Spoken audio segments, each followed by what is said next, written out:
Já estamos ao vivo também aqui no Facebook da Gastrobeso Center. Vamos esperar o pessoal entrar. Pessoal, já vai compartilhando. Vamos entrando, compartilhando.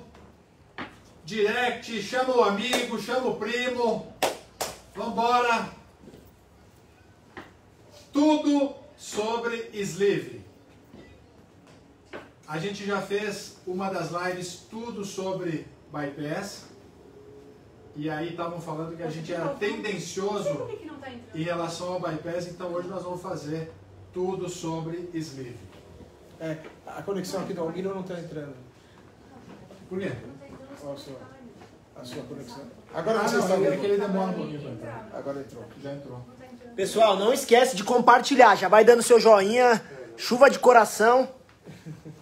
E olha, a flechinha, flechinha, flechinha. O pessoal vai avisando os amigos. Ninguém botou um botãozinho novo aí, nada. Aqui. Tem 50 pessoas aqui no Facebook pegando. Já tá certo ainda não? Tá certinho, certíssimo. Olha no meu aqui, vê se aparece. Aparece? Aparece super. Aqui, o botão dá pra ver? Dá. Ó, deixa eu aumentar. Aqui, ó. Esse. Sim. Ó, já temos pessoal até de Santa Catarina já nos Outubro assistindo. Rosa, todo mundo Joinville. Outubro Rosa. Agora aqui incentivando o Outubro aqui. Rosa. Outubro Rosa. Boa noite pessoal, vamos entrando. Vamos dar o direct, vamos compartilhar. Vamos fazer essa live ficar maior ainda. Hoje, tudo sobre sleeve. Tudo sobre gastrectomia vertical. A Laila, não tem dúvida. Ó, de Miami, a Laila. A Laila. Fiz sleeve 2 meses. Lembra da Laila? A Laila. Laila Lombardi. É. Laila, Editamos um vídeo dela. Carlos.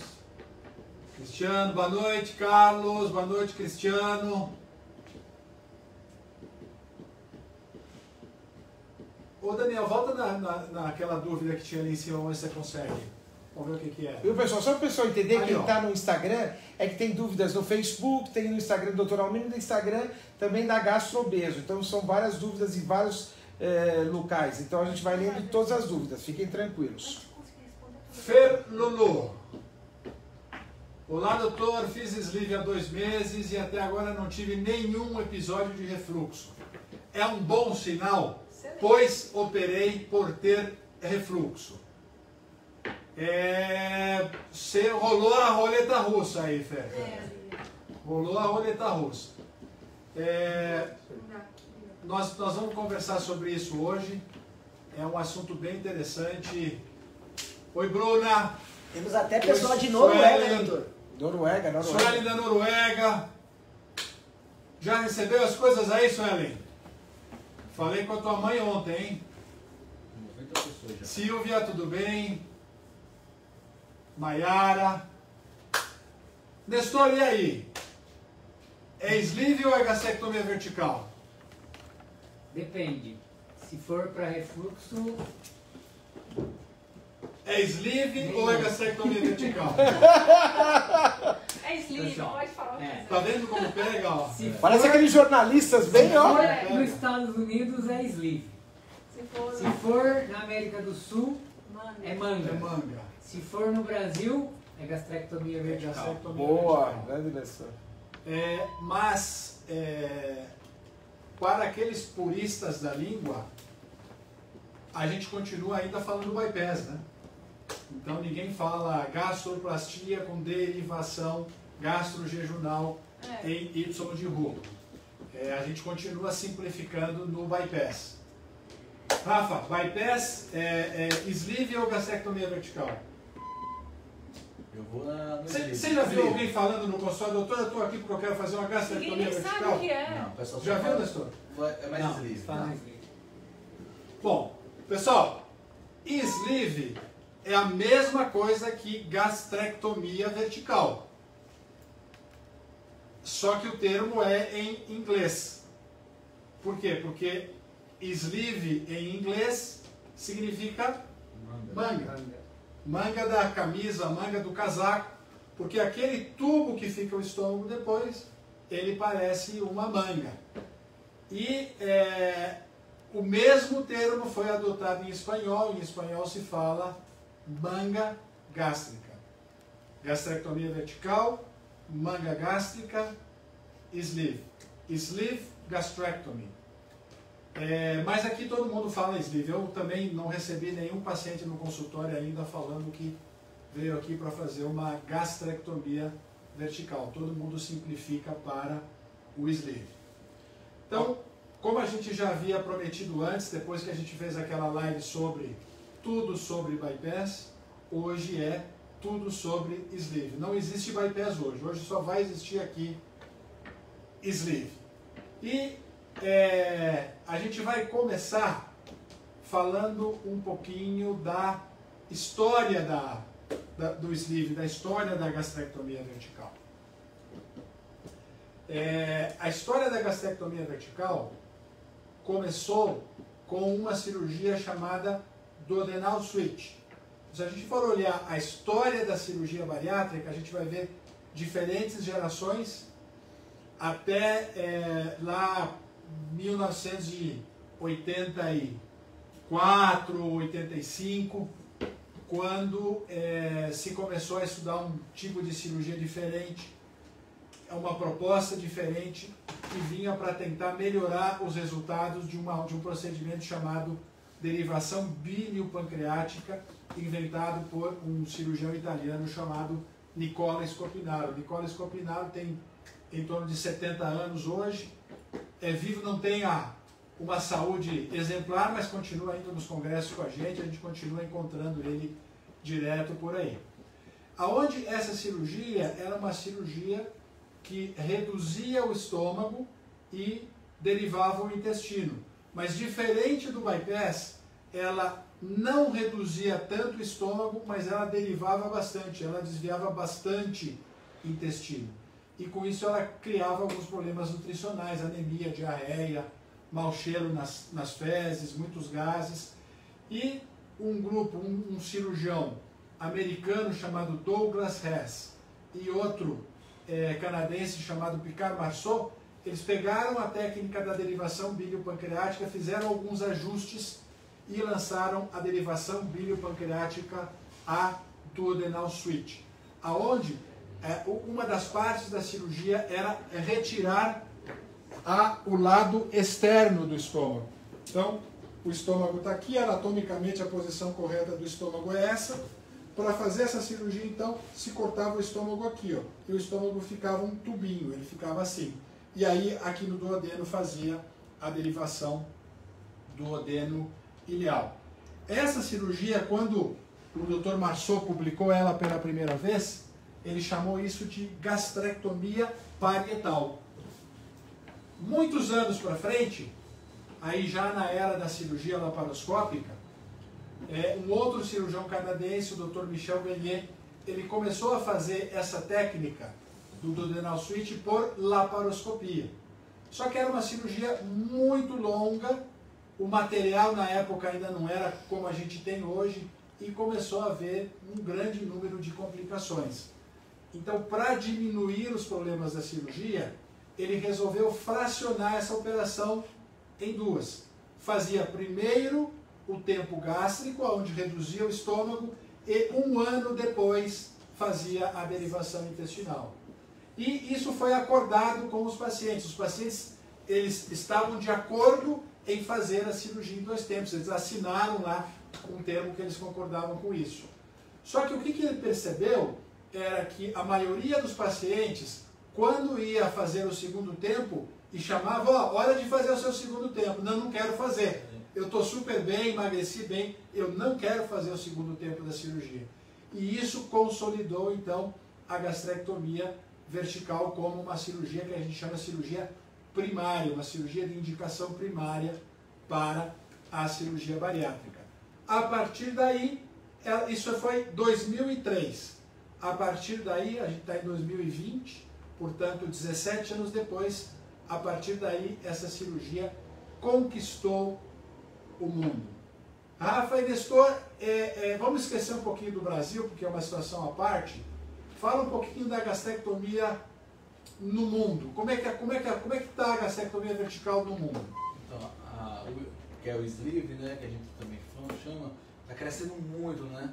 Hoje o sleeve está começando a passar o número de bypass, né? Uma cirurgia que está indo muito bem, já passou faz tempo e está aumentando cada vez mais o volume, porque estão vendo que o sleeve também, além de perder bastante peso, ele tem efeitos também metabólicos também que ajudam bastante pessoas que têm uso, que tem pressão alta, que tem diabetes.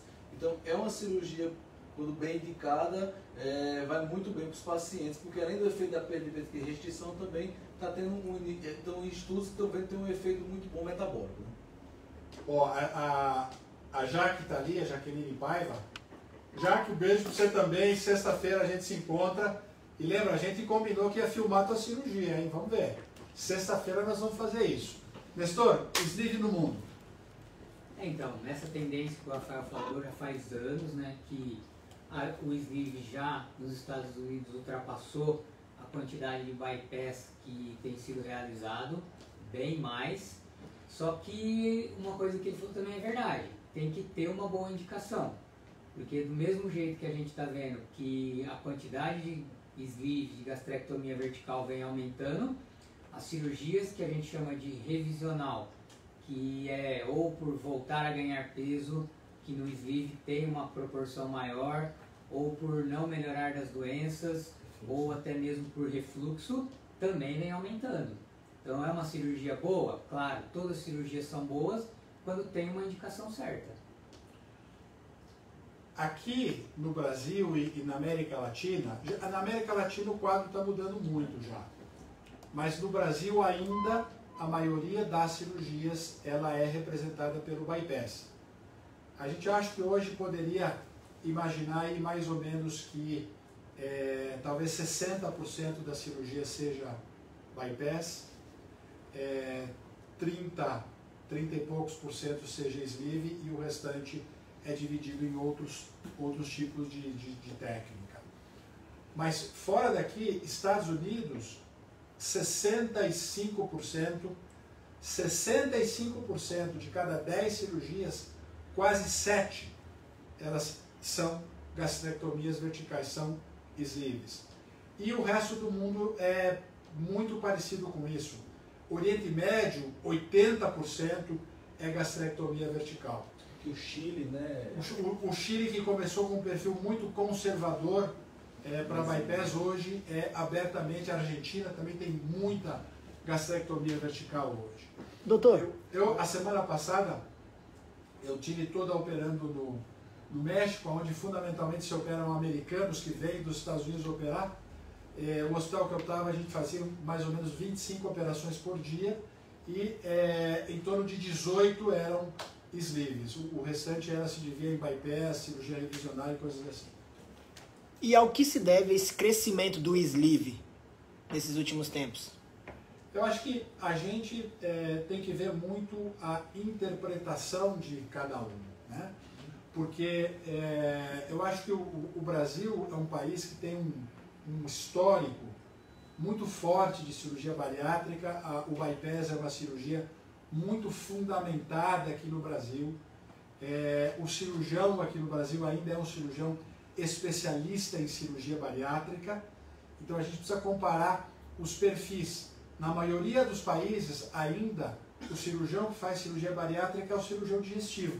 Então é o cirurgião que opera vesícula, que opera refluxo, que opera intestino.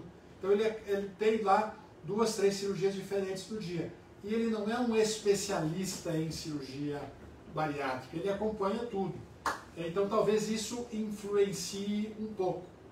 Sem dúvida, o sleeve é uma cirurgia menos invasiva, mais simples, mais rápida, que agrada o médico, a equipe e agrada principalmente o paciente, que tem a sensação que está fazendo algo muito simples.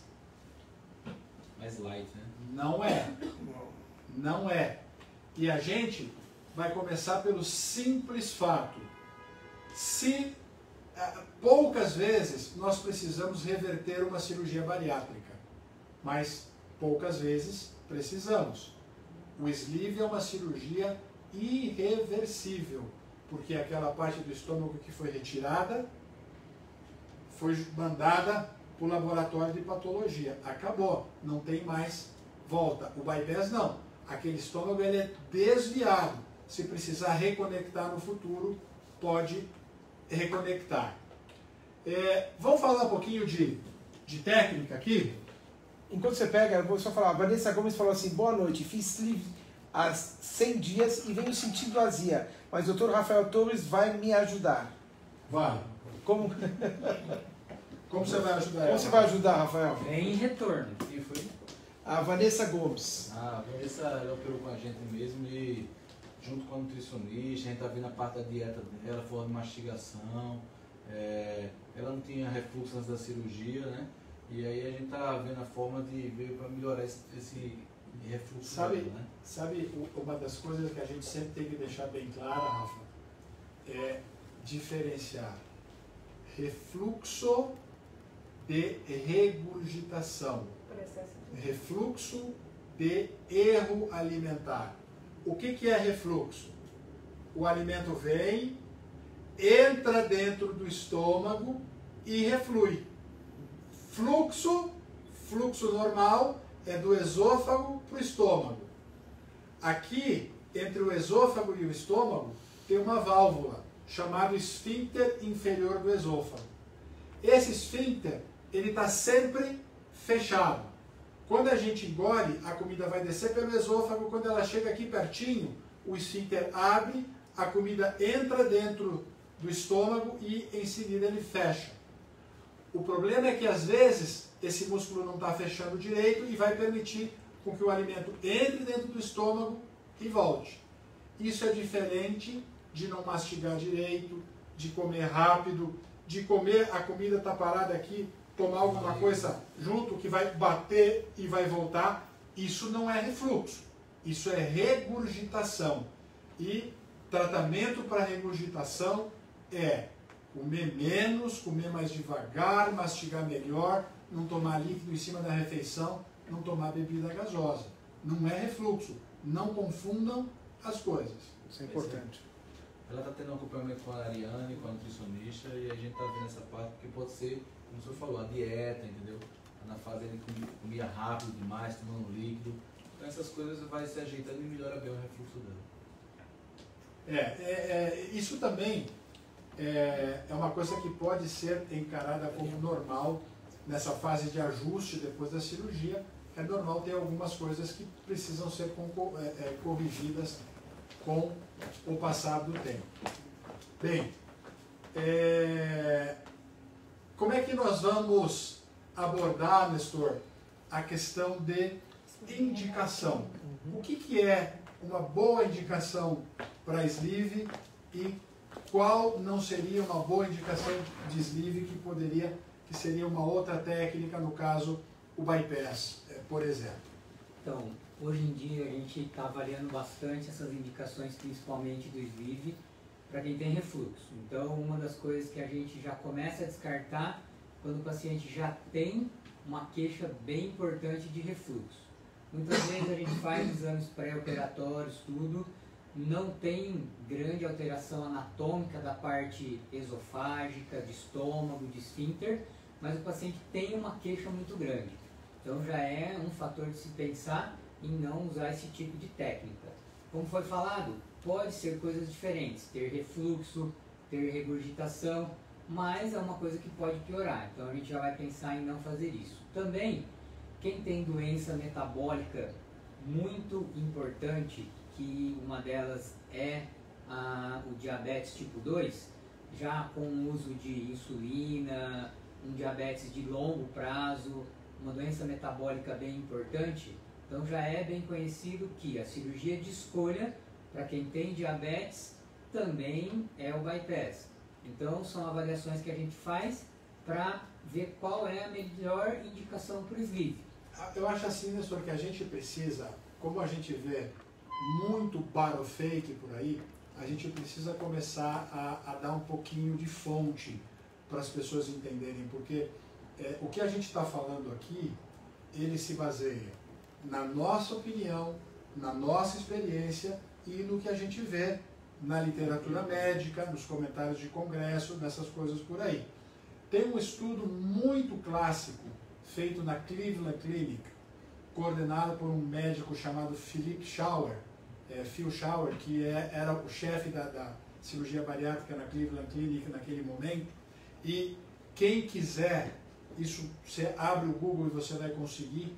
Ele começa com S, é um S mudo, chama estudo Stampede.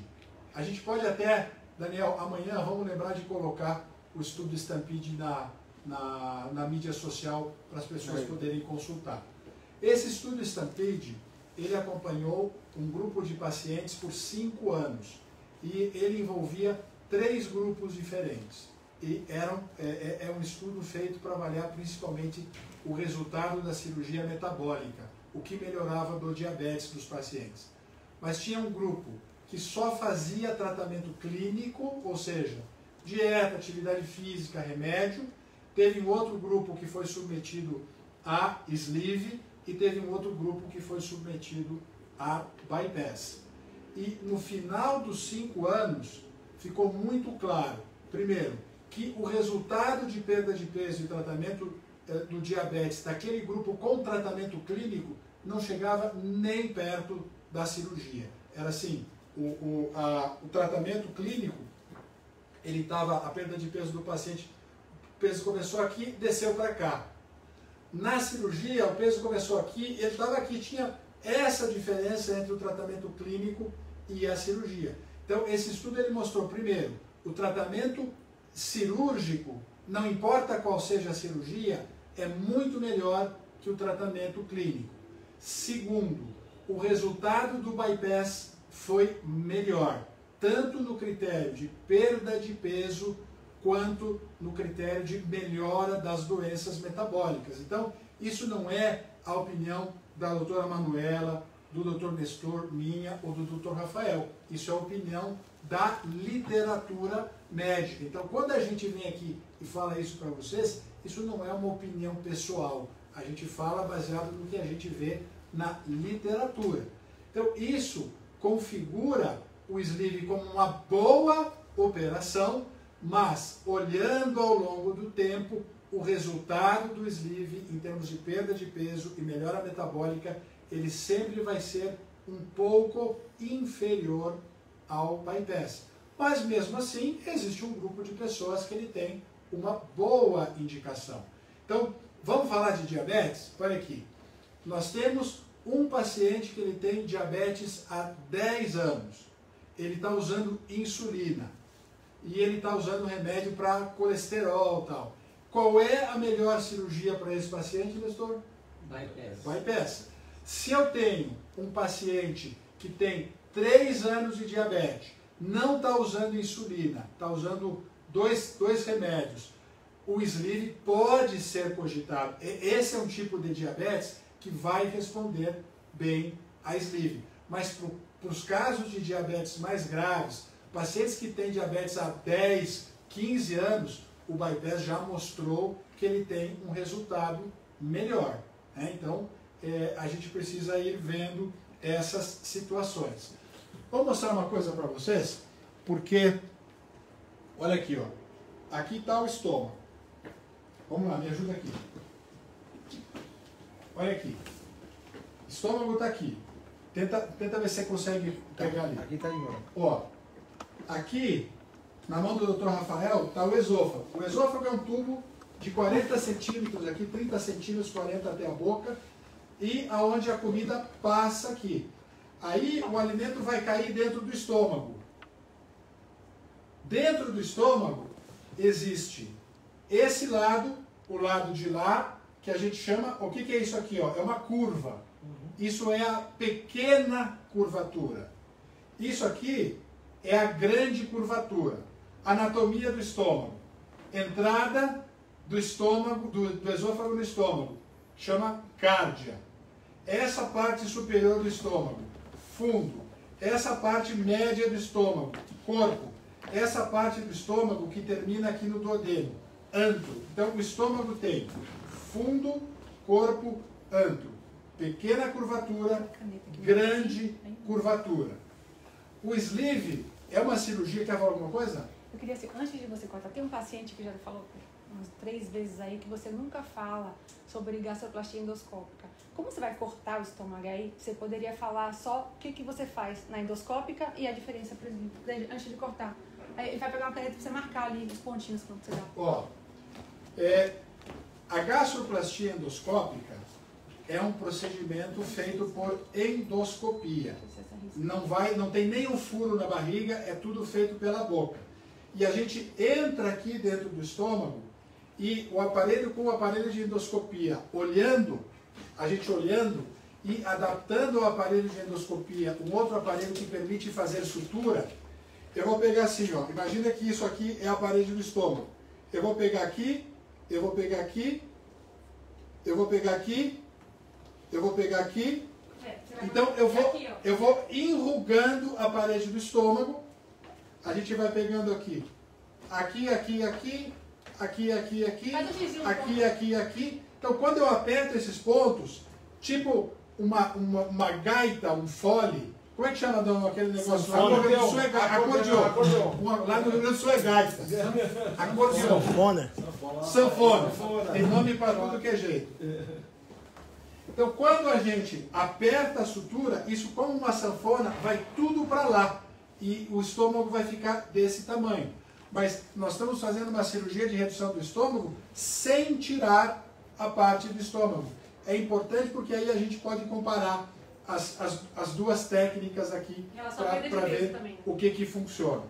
Então, bem, lembra que um dos princípios da cirurgia bariátrica é controlar a fome.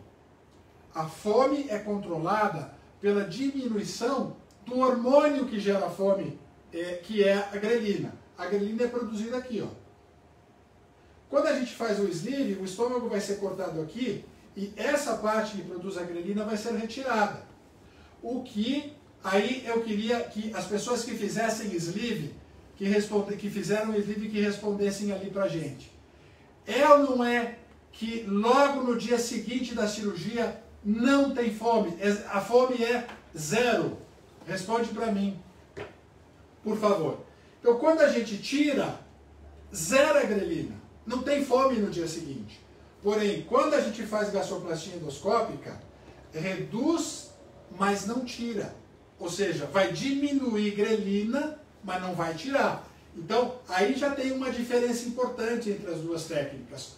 Uma zera a fome, a outra diminui a fome. Isso vai ser importante no resultado 8 meses, 1 ano, 1 ano e pouco depois. A Eliana respondeu a gente ali, ó. A Cássia também, a Ju também. É verdade, não tem fome. Pessoal, não é que diminui a fome. Não tem fome. Não tem fome, não existe fome. Você olha a comida, pode dar até aquela compulsão de comer, por estar só tomando líquido, mas não tem fome. Aqui a Laure também, a Ivana também não tem fome. Aqui um monte de gente também, então, a Laure também, Fernanda também, sem fome.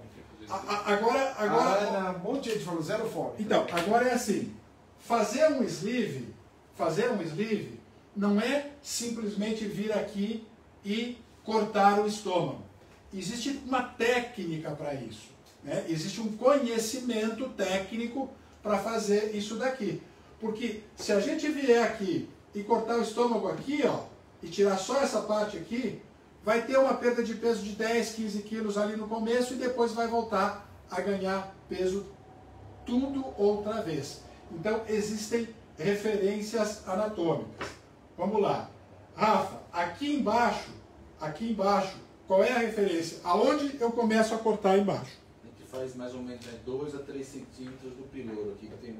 Piloro é a transição, é aqui, ó, é a transição entre o estômago e o intestino delgado. O piloro está aqui. Não sei se essa aqui marca. Eu coloquei na cabeça. Ó, aí o piloro está aqui. 1, 2, 3. Ó. Esse é o ponto onde a gente vai começar a gastrectomia vertical. E aonde vai terminar em cima? Bem rente ao nariz. ângulo entre o esôfago e o estômago. Esse ângulo, anatomicamente, a gente chama de ângulo de His. Eu preciso deixar um pedacinho do estômago aqui para ter certeza que eu não estou cortando o esôfago. Então eu vou marcar aqui, ó, 1 centímetro para dentro. Agora a gente tem o ponto de início e o ponto de término. E o tubo? Como é que acerta isso daí? Então, durante a cirurgia, o anestesista vai passar uma sonda aqui, e essa sonda, ela tem um tamanho, ela tem um calibre. A sonda vai estar aqui, e a gente usa essa sonda como referência para introduzir o grampeador. Então a gente vai pegar aqui, ó, e vai subir dessa forma aqui, ó. O ponto de início está aqui, eu vou subindo aqui, ó, até aqui em cima.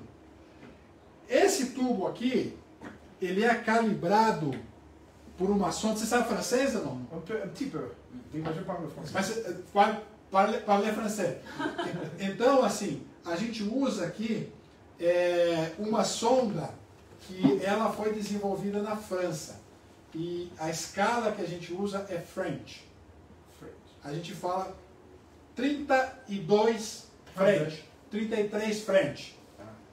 Um milímetro são 3 French. Então, quando eu falo que a gente vai calibrar com 33 ou 34, nós estamos falando 1 centímetro e alguma coisa.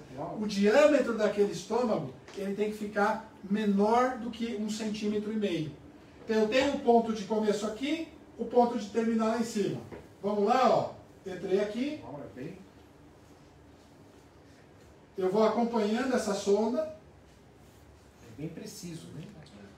Não é em qualquer lugar. Até aqui. Por favor, se vocês puderem só virar aqui para a projeção. Aí. Exato. Então, aqui, ó. Essa é a parte que vai sair. O que está aqui? Todo mundo escreve aí. Eu quero ver vocês escreverem para gravar. Grelina. O fundo do estômago tem grelina. A grelina sai aqui. Aqui sai 90% da grelina. Infelizmente, não sai 100%.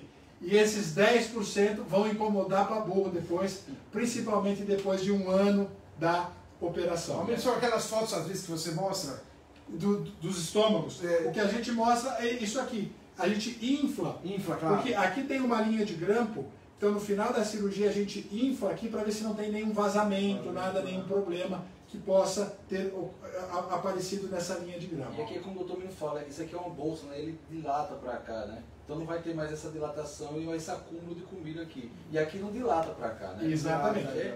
Isso que o Dr. Rafael falou é muito importante, porque quando a gente come, a comida vai caindo aqui e ela vai sendo acumulada para cá. Ó. A parte que acumula estômago, comida, não é essa, é essa. Então nós estamos retirando, primeiro, a parte que produz fome. Segundo, grelina, parabéns. Segundo, nós estamos retirando a parte que acumula comida. Então, olha o que vai ficar. Vai ficar um tubinho bem estreito e fino. Agora, Nestor, explica aí pra gente qual é a questão do refluxo aí. Fica ali. Por que dá refluxo? Um dos problemas do refluxo é, primeiro, o paciente não mastiga o alimento. Então, o alimento muitas vezes não chega nem a descer e ir para o estômago. Então, já tem o que a gente chamou no começo de regurgitação. Nestor, antes de você falar isso, deixa eu só explicar uma coisa aproveitando isso daqui. O estômago aqui, ele tem vários mecanismos para a prevenção do refluxo. Um deles é exatamente essa parte aqui. Quando o estômago enche, essa parte vem aqui, ó, e ela comprime aqui. Ela vai acumulando a comida e comprimindo aqui, não deixando a comida vir para o lado que tem refluxo. Nós perdemos, isso aqui saiu. Isso aqui, à medida que a gente vai acumulando comida, a comida vai empurrando esse septozinho aqui para lá, fazendo como se fosse uma portinha, que a própria comida fecha. Essa estrutura anatômica chama prega de Gubarov. Mas tem chance desse do que restou dilatar? Tem. Então, já não tem mais esse fator da prega para diminuir a parte de refluxo e manter o esfíncter inferior do esôfago bem fechado. Outra coisa que a gente tem é... Ó, tem um monte de gente entrando, não sei se vocês estão botando aí, voltando para trás. Boa noite, boa noite, boa noite. Não vamos começar tudo de novo não, hein? Mas fica pra semana que vem. Mas fica hospedado aí tanto no Instagram como no Facebook, né? E outro fator de refluxo é o piloro, que é a válvula que controla a saída do alimento do estômago, depois que esse alimento já está digerido, tá? Ela fica fechada. Então o paciente que come sem mastigar, ele come muito rápido, uma quantidade de comida exagerada, depois que enche todo o estômago, essa válvula não se abre. E aí começa a refluir tudo de novo. Então, quem faz sleeve tem que mastigar bem o alimento e tem que comer bem devagar. Esses são os segredos para não ter refluxo. Reis, a gente também adora a quarta-feira de ter a possibilidade de estar aqui conversando com vocês. Muito obrigado pela atenção de todos que estão com a gente agora. Outra coisa que a gente vê é isso aqui. Olha como a pressão era bem dissipada aqui por esse estômago ter essa bolsa agora. Olha como a pressão aqui aumentou. Aqui era muita pressão dissipada, agora que aqui só ficou nessa região aqui. E com esse aumento dessa pressão aqui, tem a facilidade do líquido subir, né? Quando o alimento vem e ele desce e ele vai se expandindo para cá, a possibilidade dessa sanfona se expandir para cá faz com que diminua a pressão dentro do estômago. Agora não tem mais isso. À medida que a comida entra aqui, a pressão do estômago vai aumentar cada vez mais. E existe uma força que o esôfago tem que fazer para jogar o alimento aqui para dentro. Se a gente tem o estômago íntegro, o esôfago não precisa fazer muita força, vai caindo naturalmente, porque a pressão aqui dentro é baixa. Quando a gente tira, aí é um problema, porque a pressão é alta. Essa é a vantagem do bypass, porque na medida que você joga o intestino aqui, a comida entra e já passa para o intestino, entra e já passa para o intestino. Então, a pressão no bypass, ela é pequena, ela é muito menor do que no sleeve. Quanto maior a pressão aqui, maior a chance de subir e gerar refluxo. Olha, Aslan Bispo pergunta qual é a concepção de vocês sobre o anticoncepcional oral para quem faz sleeve? Teoricamente, não deveria haver nenhum problema. Isso é uma coisa até contestada até no próprio bypass. Veja, existe um fator muito importante que a gente precisa levar em consideração quando diz sempre, nunca, nada. Vamos imaginar e ter sempre no conceito de que uma pessoa que faz uma cirurgia bariátrica, o bypass, que tem desvio intestinal, ela sempre pode ganhar peso. Sim ou não? Sim. É um fato. 5% das pessoas que fazem bypass ganham bastante peso depois da cirurgia. Só que não é 6 meses depois, são 2 anos depois. E se ela está ganhando peso, é por quê? É porque ela está absorvendo tudo que ela está comendo. Então, essa questão da desabsorção é uma coisa que vai se desacelerando ao longo do tempo depois do bypass. E, em geral, uma pessoa que tem 2 anos de operada, ela tem uma grande capacidade de absorção, tanto é que ela pode ganhar peso. O bypass não é uma cirurgia primariamente desabsortiva. O sleeve não tem nenhum, o intestino está íntegro. O anticoncepcional vai entrar aqui pelo estômago, vai passar e vai embora. A não ser que vomite, aí é outra coisa. Agora, se tomou o anticoncepcional e ele foi para o intestino, ele vai continuar atuando normalmente. Então, não há nenhum problema em relação a isso. Ocorre que o anticoncepcional, ele tem entre os métodos anticoncepcionais, ele tem um número alto de falhas. E a gente não gosta de correr risco depois da cirurgia. Então, o anticoncepcional, ele vai continuar funcionando normal.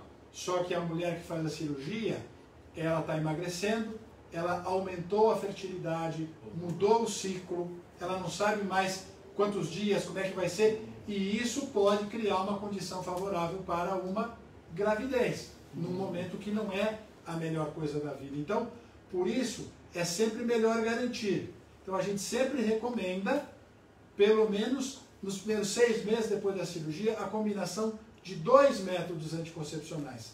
Quer continuar usando a pílula? Tudo bem, mas use preservativo também. Agora, quando a gente discute com os ginecologistas, por outras questões envolvidas, a maioria dos ginecologistas prefere recomendar um DIU hormonal que chama Mirena, como sendo teoricamente a melhor situação, não só de contracepção, mas de regular hormônio, de regular menstruação, tudo isso para não ter anemia, não ter perda de ferro no pós-operatório. Mas de qualquer maneira, a mensagem é: não confie em um método só anticoncepcional no pós-operatório da cirurgia, porque pode ter surpresas. Portanto, o backup, né? Muita gente falando sobre a questão da mastigação também, por causa do... Muita gente falando que foi orientado pela equipe, né? E aí com a mastigação melhorou. Isso. Muito bem, vamos ver algumas dúvidas ali, ó. Estou perguntando aqui, doutor Mendes, se a grelina depois de um ano volta ao normal, que era antes, né? A gente já conversou aqui, pessoal, isso mesmo, depois de um ano, 2, 3 meses, começa a voltar essa adrenalina como era antes. E aí tem que tomar cuidado, porque vai voltar a fome, todo esse processo. Tem que tomar cuidado mesmo. Mas volta sim, a adrenalina não vai desaparecer de vez não.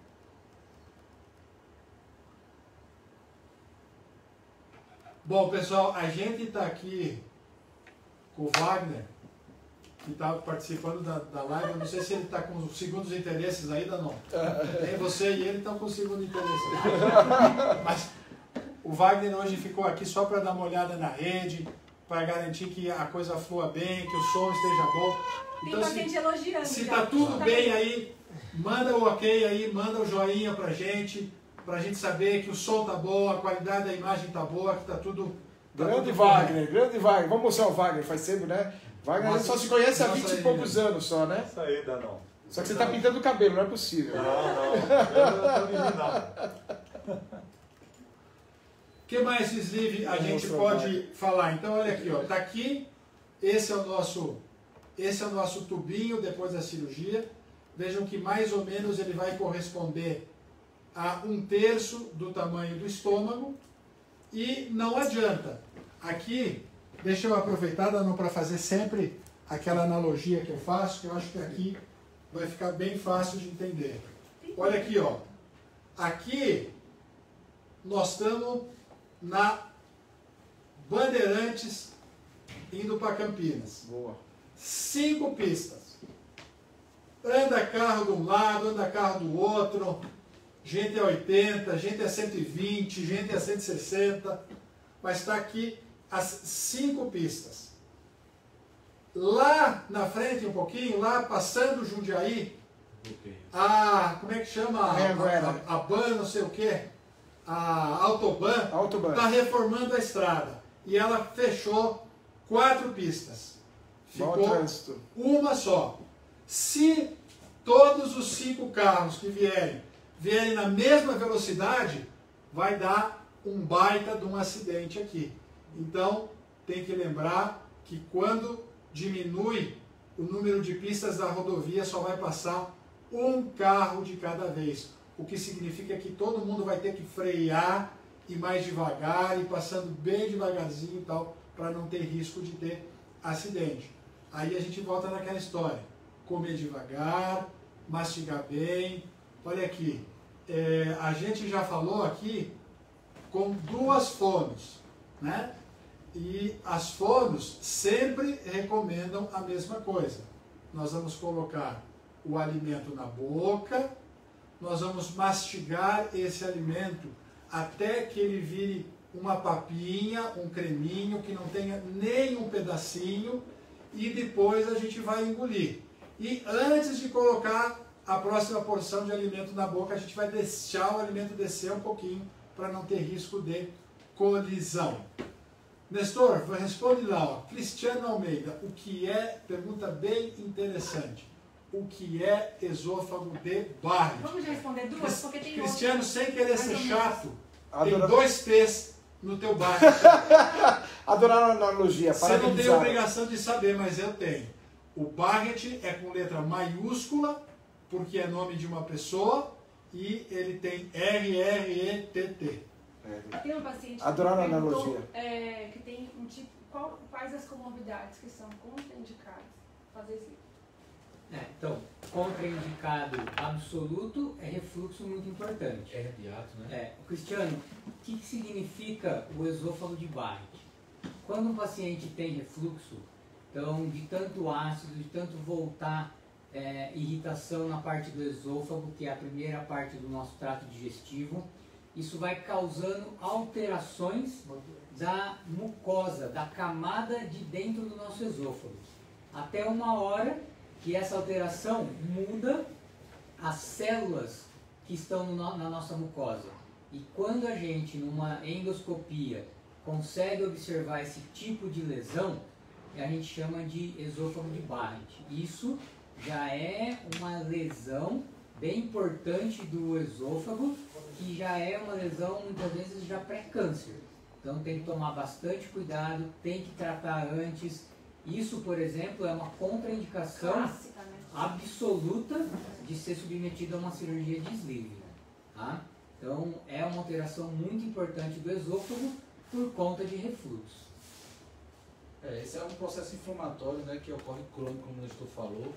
E a esofagite pode ser esofagite grau A, né, e vai aumentando cada vez mais. Grau A, grau B, grau C, grau D, evolui para o Barrett, né, e futuramente pode evoluir para o câncer. Né? Então é um processo que tem que tomar bastante cuidado e é como o Nestor falou, é contraindicação absoluta de você fazer uma cirurgia, um sleeve. Né? Ó, a semana que vem a gente vai começar a distribuir, aqui vocês veem os bottoms aqui, a semana que vem a gente vai começar a distribuir alguns bottoms.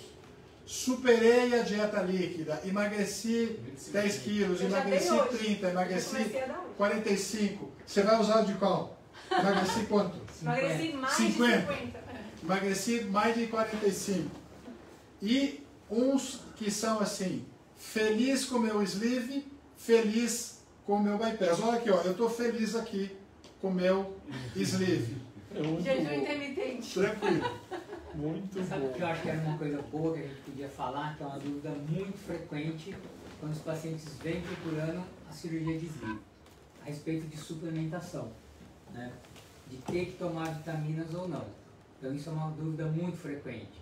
Qualquer tipo de cirurgia que vai envolver bastante perda de peso, vai ter que suplementar as vitaminas. Então, esse pensamento de quem vem procurando pela cirurgia de sleeve, porque não vai precisar tomar vitamina, não tem que suplementar, então isso é um pensamento, isso é uma fake. Vai ter que suplementar.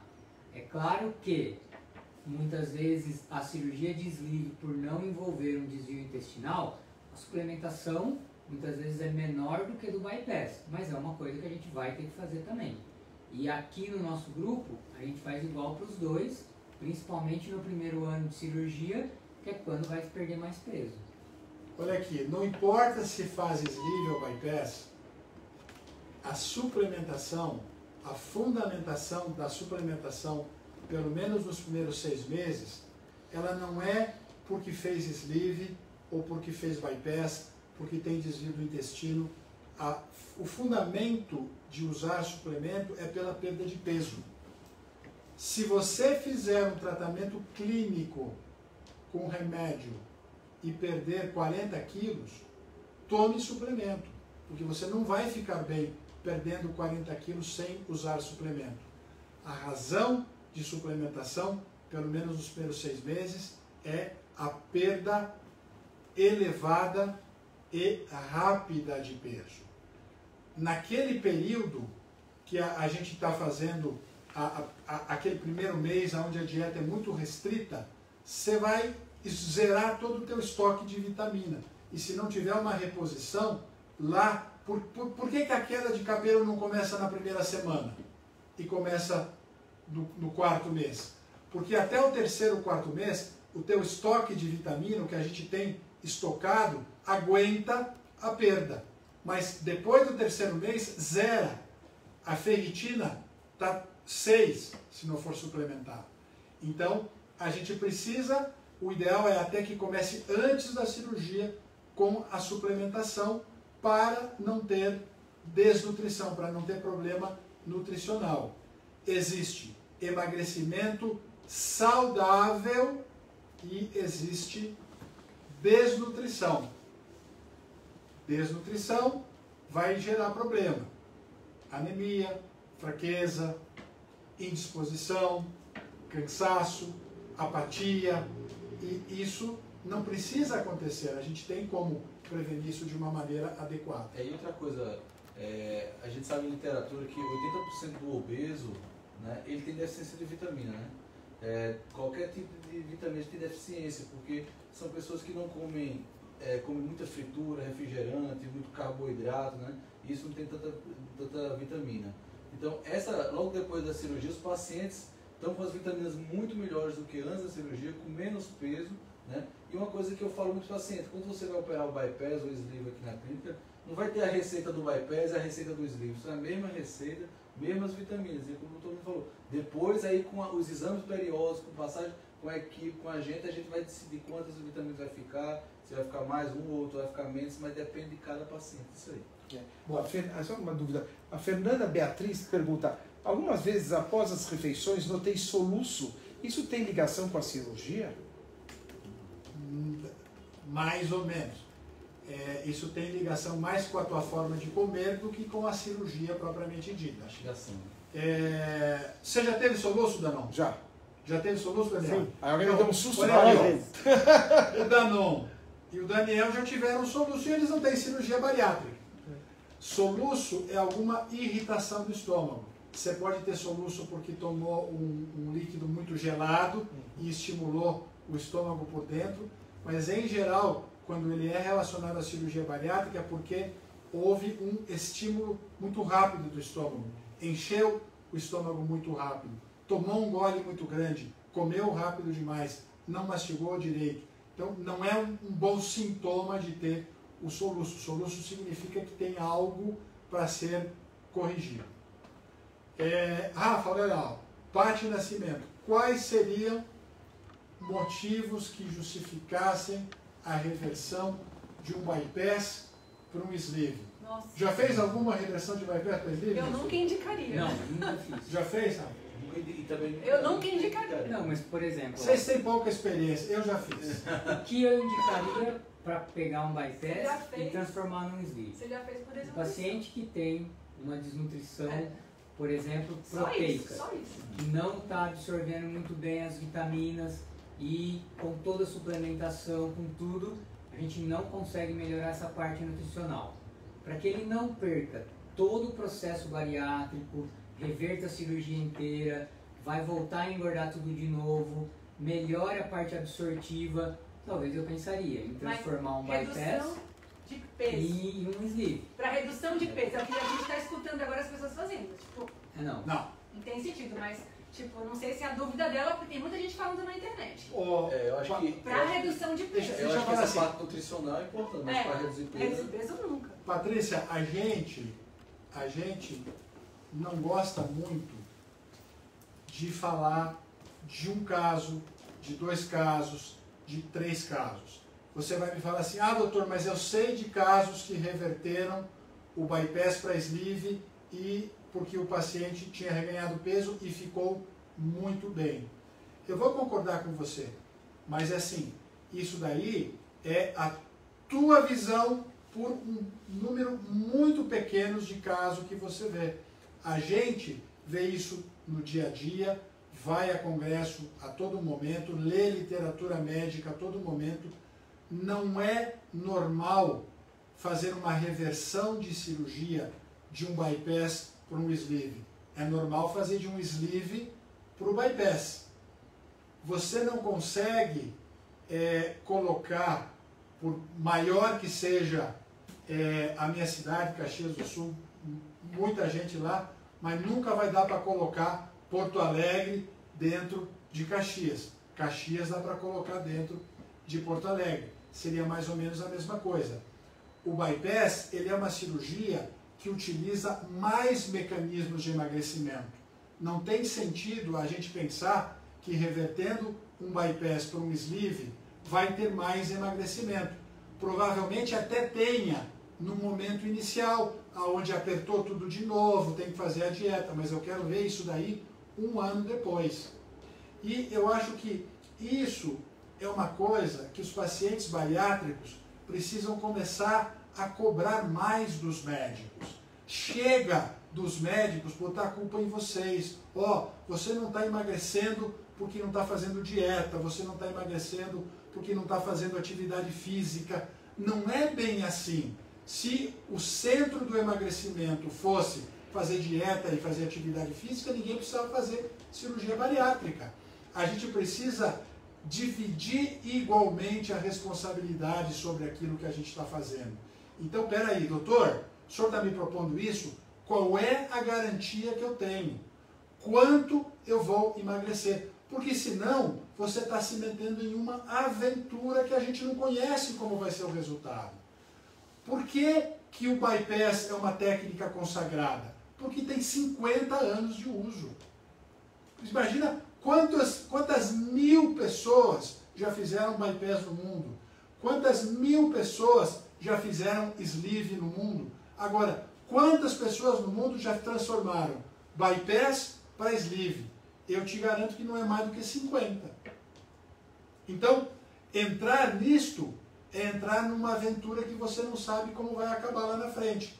A não ser numa situação como essa que o Dr. Nestor explicou muito bem. Eu tenho um quadro de desnutrição, eu tenho uma anemia, eu tenho uma hipoglicemia que não melhora com o tratamento clínico. Eu já estou há 1 ano tratando você e você não melhora. Ou eu reverto a cirurgia para tudo que é normal antes, faço a reversão completa, ou eu converto de bypass para sleeve. Eu vou fazer de novo o alimento começar a passar no duodeno, no jejum, para não ter mais anemia, para voltar a ter absorção de ferro normal pelo duodeno. Isso é uma situação esperada. Agora, propor alguma coisa que não é acadêmica, isso não é acadêmico ainda, isso não é aceito pela comunidade médica. Então, tudo tem que ser muito bem discutido com a equipe, com o cirurgião. Como a gente não entende as filigranas, os pormenores de cada caso, a gente precisa orientar-se, converse com o teu cirurgião, questione, pergunte, mas e se fizer isso, mas e se fazer aquilo? Qual é a chance que isso tem de dar certo? Só 2? 2 minutinhos. Estamos acabando de novo, dá tempo de responder a Natália. Boa noite, tenho uma dúvida, tenho hérnia de hiato, estou no processo de liberação para a cirurgia.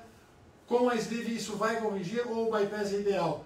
Meu fator negativo é que sou anêmica de ferritina e tenho receios. Estou na dúvida de qual tá. Primeiro assim, Natália, qual é o tipo de refluxo que você tem, qual é a intensidade, que tamanho de hérnia que você tem? Então, refluxos pequenos, com uma hérnia pequena, podem ser tratados com o sleeve, embora sempre o resultado do bypass numa situação dessa seja melhor.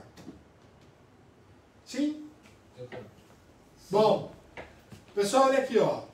Quarta-feira que vem, surpresa. Uau! Live especial. Não é o especial de Natal, mas é live especial. Qual é o assunto mais pedido e mais discutido? Reganho. Vamos lá? Reganho. Reganho. Reganho de peso. Live especial semana que vem. Não percam, começa a avisar todo mundo agora. 2 horas de live semana que vem para esgotar o assunto do reganho. Quarta-feira que vem, 19 horas, GOC Live especial, 2 horas sobre reganho. Ok? Esperamos todo mundo aqui. Traga um montão de gente. Vamos discutir reganho. Vamos discutir como evitar reganho e como tratar reganho. Maravilha, maravilha. Então semana que vem a gente termina aqui e depois recomeça aqui. Então, faz um breakzinho para todo mundo ir no banheiro. Rapidinho. Fazer um xixizinho rápido, botar o café na xícara de novo e voltamos para café no bule, é isso aí. Até a semana que vem, gente, para não perder aqui a live. Tchau, pessoal. Vamos lá.